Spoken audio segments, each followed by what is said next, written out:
ဂျင်ဆင်းသောက်ရင်တကယ်အားရှိလားကမ္ဘာပေါ်မှာတန်ဖိုးအရှိဆုံးဆေးမြစ်လို့တင်စားကြတဲ့ဂျင်ဆင်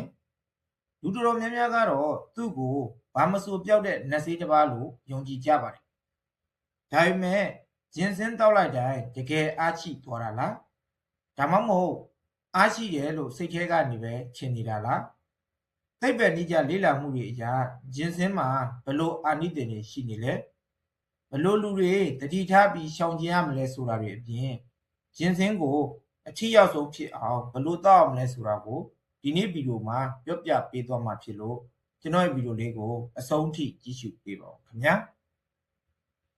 ဂျင်ဆင်းအကြောင်းကိုစပြောမယ်ဆိုရင်ကျွန်တော်တို့အသုံးအများဆုံးနှစ်မျိုးကိုအရင်သိထားဖို့လိုပါတယ်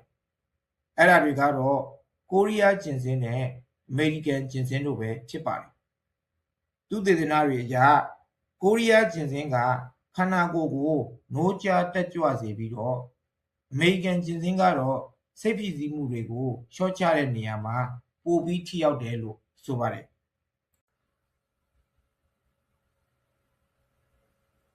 ဂျင်ဆင်းအစွမ်းထက်ရတဲ့အဓိကအကြောင်းရင်းကတော့သူ့ထဲမှာပါတဲ့ဂျင်ဆင်နိုဆိုက်လို့ခေါ်တဲ့ဓာတ်ပေါင်းကြောင့်ပဲဖြစ်ပါတယ်ဒီဓာတ်ပေါင်းကကျွန်တော်တို့ခန္ဓာကိုယ်ရဲ့ဇီဝကမ္မဖြစ်စဉ်တွေကိုပုံမှန်တိုင်းဖြစ်အောင်ပြန်လည်ထိန်းညှိပေးတဲ့အပြင်အစွမ်းထက်တဲ့ဓာတ်တိုးစက်ကျင်အာနိသင်လည်းရှိပါတယ်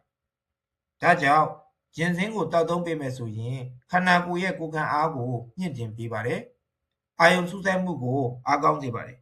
ရောင်ရမ်းမှုတွေကိုလည်းချော့ချပေးပါတယ်သွေးလက်ပတ်မှုကိုလည်းကောင်းမွန်စေတဲ့အပြင်ကင်ဆာရောဂါကိုလည်းကာကွယ်ပေးနိုင်ပါတယ်ဒါ့အပြင်ဂျင်ဆင်းဟာမျိုးသားတွေမှာဖြစ်တတ်တဲ့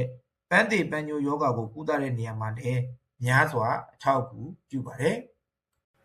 ဒါဆိုဂျင်ဆင်းကိုဘယ်လိုတောက်တာအကောင်းဆုံးလဲ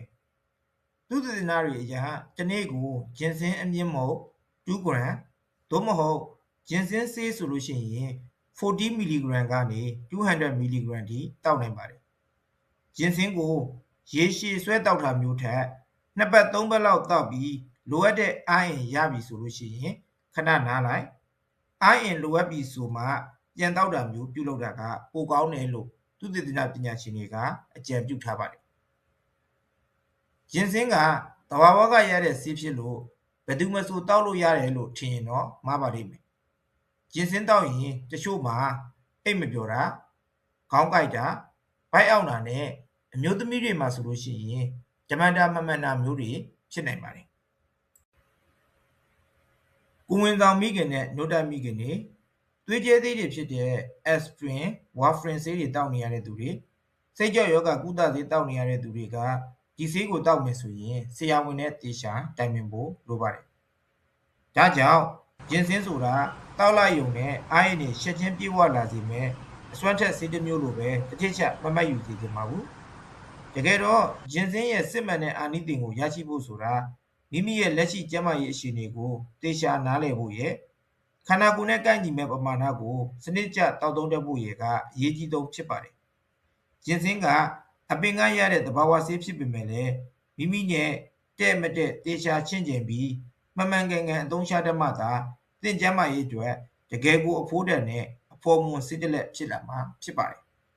ဒါကတော့